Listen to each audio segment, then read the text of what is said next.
Welcome to Geek Week. We don't even live here. Hey, you kids!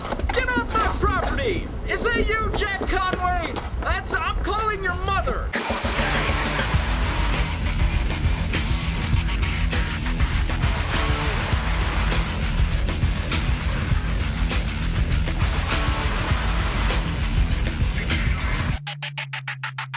Hey there, I'm Jack, and welcome to the newest Week in Geek.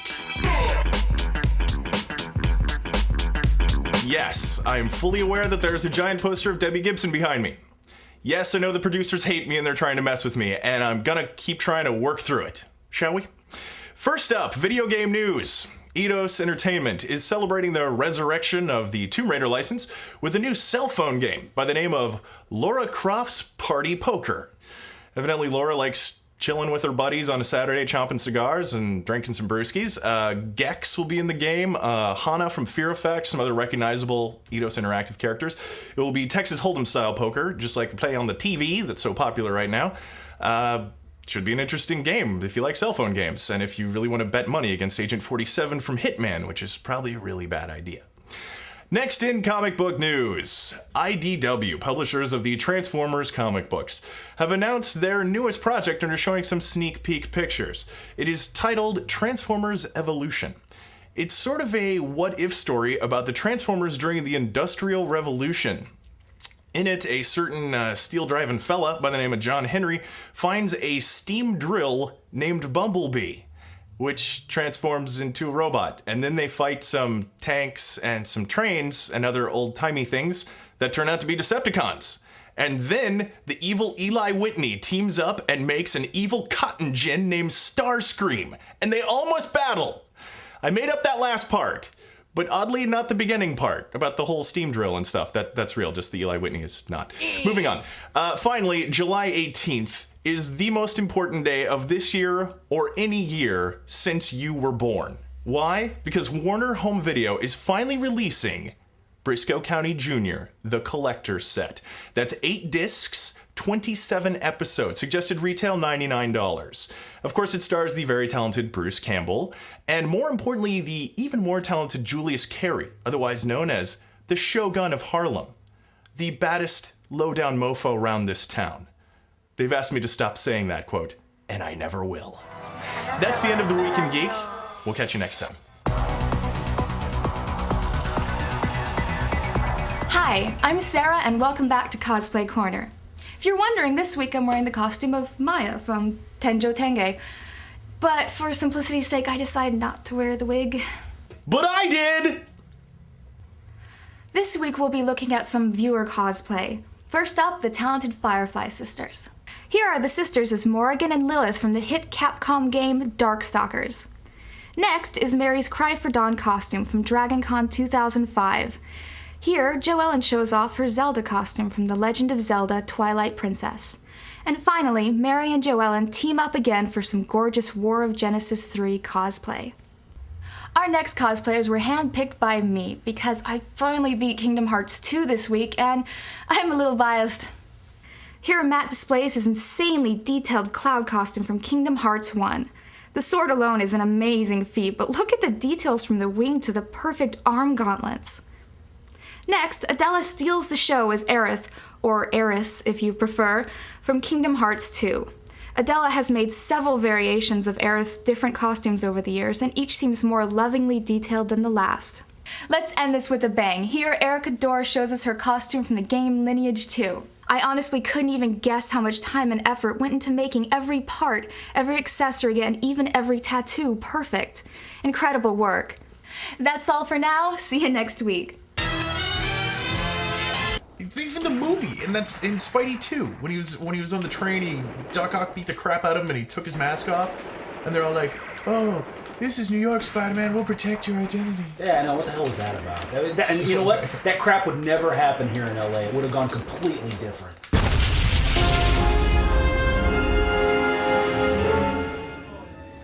He's just a kid. That is one scrawny little dude. Spider-Man, seriously, you rule, dude! Your secret is totally safe with us. I mean, he just stopped the train with his butt. He can't bench more than 120. Yeah, though. Yeah, I know, it's totally him, dude. You have to send that picture to Jenna, like, right away, because she's always talking about how Spider-Man's so hot, and he totally has runny chihuahua eyes. Spidey, look, could you sign this to my very best friend Brian? Oh, no. Can't believe you beat me at arm wrestling. Love your friendly neighborhood Spider-Man. Yeah. Hey, Rachel. Yeah, I know you told me to lose your number, but I didn't. Anyway, you got the picture? Yeah, that's Spider-Man. After I kicked his ass. Hey, Seabiscuit. Waiting on an autograph, man. Yeah, ready to go? Let's do it! Take off. Alrighty. Today I'll be doing it all in accents. No, I'm not. Okay. I'm gonna start with Ultimate Spider-Man. You know I love this book and everything. Yeah, and it's, I can't wait What I to love read about the it. book is that it always comes out when I need it. Every time I'm like, oh yeah, another Spider-Man's out. This series, they brought in Deadpool, who's one of my favorite characters anyway. The Ultimate Deadpool. I don't know why all my favorite characters like Longshot and Deadpool, for some reason when they bring them in the Ultimates, they turn into racist jerks. I don't know why that is, and now I feel like a racist jerk for liking them. Guilt by association. Yeah, and they changed his name from Wade Wilson to Wadey Wilson. I saw that. Is anyone named Wadey? Is that a real name in the real world? I don't think it is. yeah. Anyway, but that said, not a bad issue. And with Ultimate Spider-Man, it's a piece of candy. You know, even if I don't love that one, it's gonna be out again soon, and I can enjoy that. I don't know how that relates to candy. I think with a name like Wadey, I'd be a jerk too. It's like a boy named Sue. He's got very issues. angry. He's got stuff to work on. All right, IDW's first issue of the Transformers book. I love the Transformers. I am a huge 80s kid, but you know what? No robots until the last page, and they're second stringers. They're not even like real Autobots or Decepticons. I'm just very upset with this book. It's been on my pull list. Now it's a catch and release book. As soon as they hand it to me, I put it back on the shelf. I'm very, very mad. Anyway. Oh, bold statement, my go. friend. Correct me if I'm wrong, that also had like 7 covers. Didn't I see that in the store? Probably. I didn't pay attention. Okay. I was angry.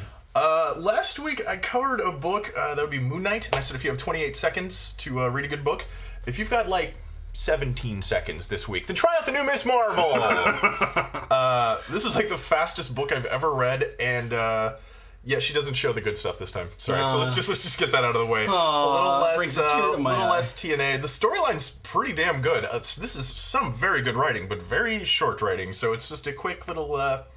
It's like a mint. It's just very quick. Is that a... I think I'm hungry. I'm taking my Yeah. Is that You're a up. brood alien about to bite her head off? Yeah. Yay! I love the brood. I like how I use your time. Yeah, I do. I like to comment on your stuff too. Okay, Boba Fett. Boba Fett. Star Wars one shot. I'm loving me some Star Wars books, and today is Star Wars Day on Time to Bitch. But anyway, you got this great Adam Hughes cover.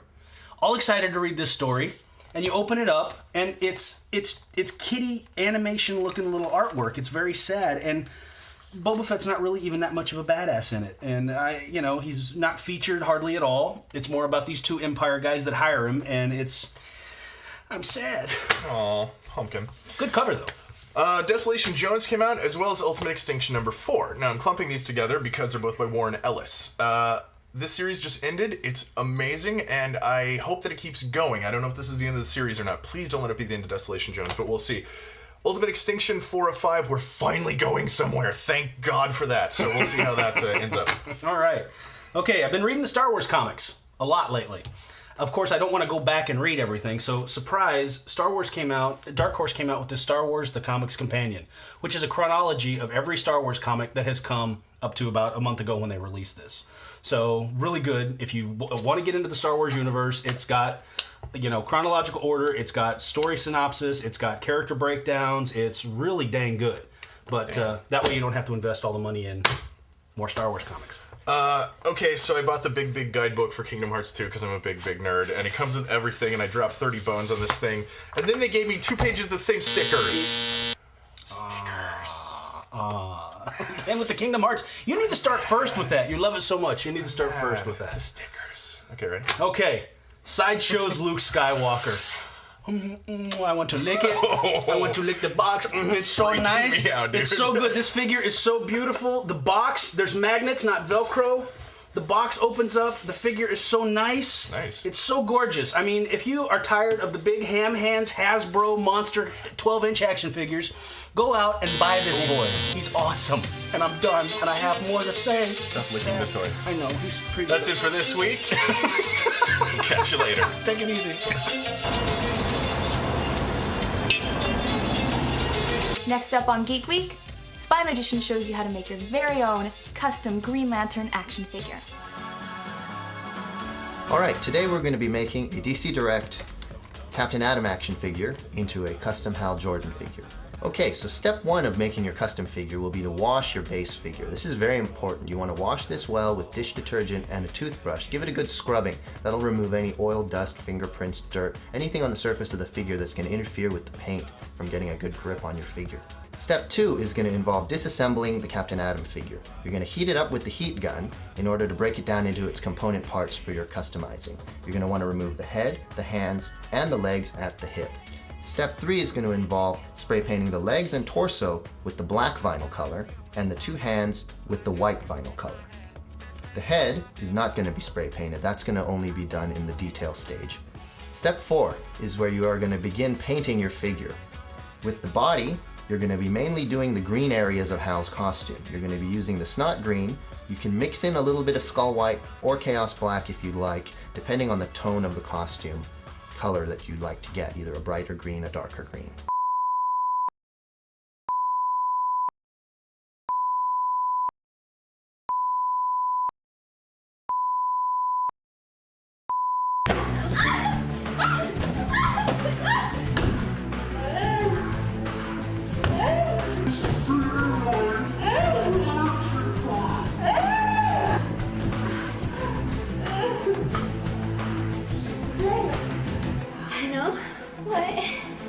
Let's not fight anymore. Huh?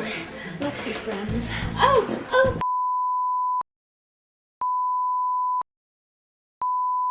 For the torso, you're going to want to pay close attention to your research materials, in particular any of the figures you might have, because you'll be able to turn those around and look at where the lines of the costume go. And the head is going to involve stripping the silver paint off the Captain Atom. We like to strip the paint because the silver is very glossy and sometimes the acrylic paints won't grip that well. So you want to take your solvent and your Q-tips and remove as much of the silver paint as you can. It doesn't have to be totally clean, just so that most of the areas have exposed plastic that will let your paint attach. Step 5 is your final assembly. You're going to take all of your painted parts and you're going to heat them with the heat gun again, paying special attention to soften up the socket areas so that they'll be nice and soft and it'll be easy for you to pop the figure back together. Step 6 will be creating the logo for Hal Jordan's Green Lantern uniform, which is making the Green Lantern symbol. To do that, you'll be using the vinyl lettering. Cut those out of two separate pieces of vinyl lettering, and you can paint the Green Lantern symbol green while it's on the wax paper. You may want to use a little bit of super glue around the edges of the logo to make sure it sticks and stays attached to your figure. After that, your figure will be all done except for the most important part, making Hal's power ring. In order to do that, take a small ball of Sculpey, sculpt a little ring, attach it onto Hal's hand. Once it's sculpted to your satisfaction, heat it up with the heat gun. Once it's cured, you can paint it with a little bit of snot green, and then your figure will be all finished. Thank you for watching Geek Week. Join us next at Comic-Con, July 20th through the 23rd. Check our website for all of our scheduled appearances and booths. And now we leave you with a moment with Thor. Turn around, bright eyes. Every now and then I fall apart! If you're wondering, I'm wearing a costume of, sorry. Okay. I just got distracted by my cleavage. Sorry. That was the booby shot, sorry. That's all for now. Like saying, I am aware of the boobies, just so you know. If you're wondering, this... I'm not gonna look down, sorry.